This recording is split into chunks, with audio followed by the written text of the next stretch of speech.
Hey guys, मैं इंद्रवत गोस्वामी आपका अपना channel Goswami GS and maths classes में आपका स्वागत करता हूं। आज मैं दही वाली मंगम्मा चैप्टर का 1 से लेके 5 तक के क्वेश्चन को डिस्कस करूंगा। तो चलिए बिना देर किए सेशन की शुरुआत करते हैं। यह रहा 1 से लेके 5 तक क्वेश्चन, जो कि आपके एग्जामों में बार बार रिपीट करके पूछा जाता है। तो चलिए बिना देर किए सेशन की शुरुआत करते हैं। तो क्वेश्चन नंबर फर्स्ट है कि मंगम्मा को अपने बहू के साथ किस बात को लेकर विवाद था। तो मंगम्मा की बहू ने अपने बेटे को किसी बात पर खूब पिटाई कर दी थी।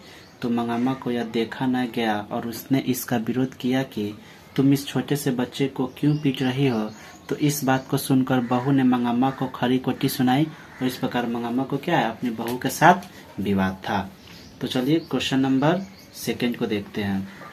तो क्वेश्चन नंबर सेकेंड है कि रंगपा कौन था और मंगम्मा से क्या चाहता था। तो रंगपा मंगम्मा के गांव का रहने वाला था। वह कभी कभार जुआ खेलता था, यानी कभी कभार क्या था, वह जुआ खेलता था। वह नीच प्रवृत्ति का व्यक्ति था। साथ ही वह क्या है, शौकीन जो है तबीयत का भी व्यक्ति था। यानी जुआ खेलना उसकी क्या थी, शौक थी, उसकी प्रवृत्ति थी। इसके अलावा मंगम्मा से शारीरिक संबंध भी क्या करना चाहता था, स्थापित करना चाहता था। यानी जब भी जो है मंगम्मा दही बेचने जाती थी तो रास्ते में वो रुककर उसे पैसे मांगता था और मंगम्मा द्वारा पैसे न देने पर उसके साथ बदतमीजी करने की कोशिश करता था। तो यही क्या था, तो यहीं से पता चल रहा है कि वह क्या है, एक शौकीन तबीयत का व्यक्ति था और क्या था, वह मंगम्मा से गलत व्यवहार भी रखना चाहता था। तो क्वेश्चन नंबर सेकेंड था। तो चलिए क्वेश्चन नंबर थर्ड को देखते हैं। थर्ड है कि बहू ने सास को मनाने के लिए कौन सी तरकीब अपनाई थी और वह क्या, यानी बहू ने सास को मनाने के लिए कौन सा तरकीब उसने अपनाया। तो चलिए देखते हैं कौन सा तरकीब होगा या कौन सा तरीका अपनाया, एक ही बात है। तो चलिए देखते हैं। तो बहू ने सुना कि उसकी सास किसी और को रुपए देना चाह रही, तब उसने अपने सास को मनाने के लिए एक अच्छा तरीका अपनाया। वह समझती थी कि मेरा छोटा सा जो बेटा है वो अपनी दादी का क्या है, बहुत ही दुलारा है, प्यारा है। इसलिए उसने युक्तिपूर्वक बेटे को सास के पास भेज दिया। इस प्रकार उसका मान भी बचा रहा और काम भी उसका बन गया। यानी जो चाहती थी कि वह जो है वो उससे दूर न रहे, यानी चाहती क्या थी कि ये जो बेटा है मेरा, यानी नजम्मा का जो बेटा है वह क्या है, अपनी दादी का बहुत ही दुलारा है। और वह क्या है, और जो है सास बहू में जब लड़ाई हो जाती है तो नजम्मा यही चाहती थी कि जो रुपए मंगम्मा कमाती है वह किसी और को ना दे। और तो वह रूठी हुई थी। तो क्या, तो वह चाहती थी नजम्मा कि जो मेरी सास पैसे कमा रही है वह किसी और को ना दे, वो अपने ही घर में रहे। इसलिए वह जो है इन दोनों के बीच का विवाद जो होता है तो उसे मनाने के लिए बहू क्या करती है, अपने बेटे को उसके पास भेज देती है और इस तरह से वह काम भी क्या हो जाता है, आसान हो जाता है और वह आसानी से मान भी जाती है। इस प्रकार वह क्या करती है, वह तरीका अपनाती है।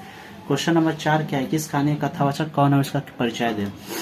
दही वाली मंगम्मा कथावाचक लेखक की माँ है। वह संभ्रांत जो है परिवार की महिला है। वह शिक्षित, बुद्धिजीवी एवं कुशल गृहिणी भी है।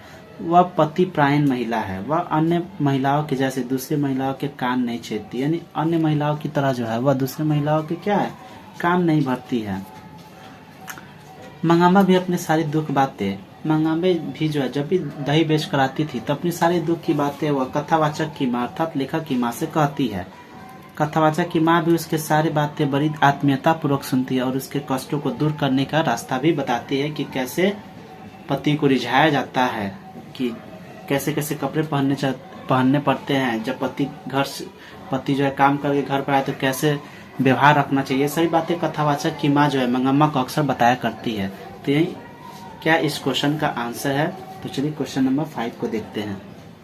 क्वेश्चन नंबर 5 है कि मंगम्मा का चरित्र चित्रण। तो मंगम्मा जो है, दही वाली मंगम्मा कहानी की क्या एक नायिका है। वह कहानी की आदि से अंत तक भारतीय आदर्श नारी जैसी भूमिका को क्या करती है, वो क्या करती है, अदा करती है। यानी जब मंगम्मा का चरित्र की बात करें तो वो क्या है, एक इस कहानी की नायिका भी है और वह शुरू से लेकर अंत तक भारतीय आदर्श नारी की पहचान को क्या की हुई है, बनाई हुई है। वह सरल, सीधा और साध्वी नारी है। वह यानी उसका पति जो है ना वह नहीं रहा है अब इस दुनिया में, वह नारी धर्म से भी विचलित नहीं होती। यानी वह नारी धर्म को निभाने से भी क्या होती है, अब वह नारी धर्म को निभाती है अपनी मर्यादा में रहकर और क्या करती है, और वो एक पवित्र नारी और पवित्रता का भी क्या करती है, परिचय देती है। यानी अगर साफ शब्दों में कहे तो मंगम्मा क्या एक साध्वी नारी है और अपनी चरित्र जो है को इस कदर बनाई हुई है कि कहानी का नायिका भी है वो। यानी कहने का मतलब है कि शुरू से लेकर अंत तक जो है वह एक आदर्श नारी की भूमिका में भी है। अतः इस प्रकार उसकी चरित्र की बात करें तो उसकी चरित्र क्या है, बहुत ही पवित्र है। इस प्रकार से क्वेश्चन आप 5 महीने समाप्त कर दिया। तो hope you guys like this video, क्योंकि वीडियो लॉन्ग बनाने से कोई फायदा नहीं है। तो hope you guys like this video आपको अच्छा लगे तो प्लीज़ लाइक शेयर और हमारे channel Goswami GS and maths classes को सब्सक्राइब कर दिए। कल मैं इसका ऑब्जेक्टिव क्वेश्चन को डिस्कस करूँगा। तो वीडियो आपको अच्छा लगे तो लाइक शेयर और हमारे चैनल को सब्सक्राइब कर दीजिए और हमारे चैनल पर बने रहें। ऐसे ही मैं वीडियो डेली लाता रहूँगा। पिछले कुछ कारणवश मैं वीडियो नहीं ला रहा था किसी कारण से, क्योंकि तबीयत कुछ खराब हो गया था। तो hope you guys like this video. तो ऐसे ही हमारे चैनल पर बने रहें, मैं डेली आपके लिए वीडियो अपलोड करते रहूँगा।